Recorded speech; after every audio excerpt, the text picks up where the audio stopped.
গাজীপুরের কালিয়াকৈরে রবিবার সকালে উপজেলা চত্বরে স্থানীয় সরকার দিবস উদযাপন উপলক্ষে ৩ দিনব্যাপী উন্নয়ন মেলা ও আলোচনা সভা অনুষ্ঠিত হয়েছে।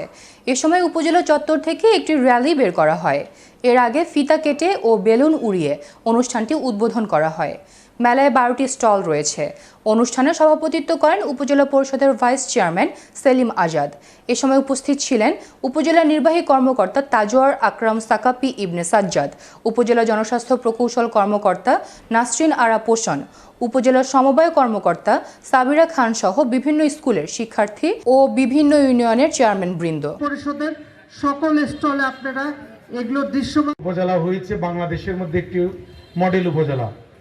সেই মডেল উপজেলা প্রধান অতিথি পরম শ্রদ্ধেয় জনাব তাজওয়ার আকরাম সাকাপি আমাদের মাঝে আমাদের ফুলবাড়িয়া ইউনিয়ন পরিষদের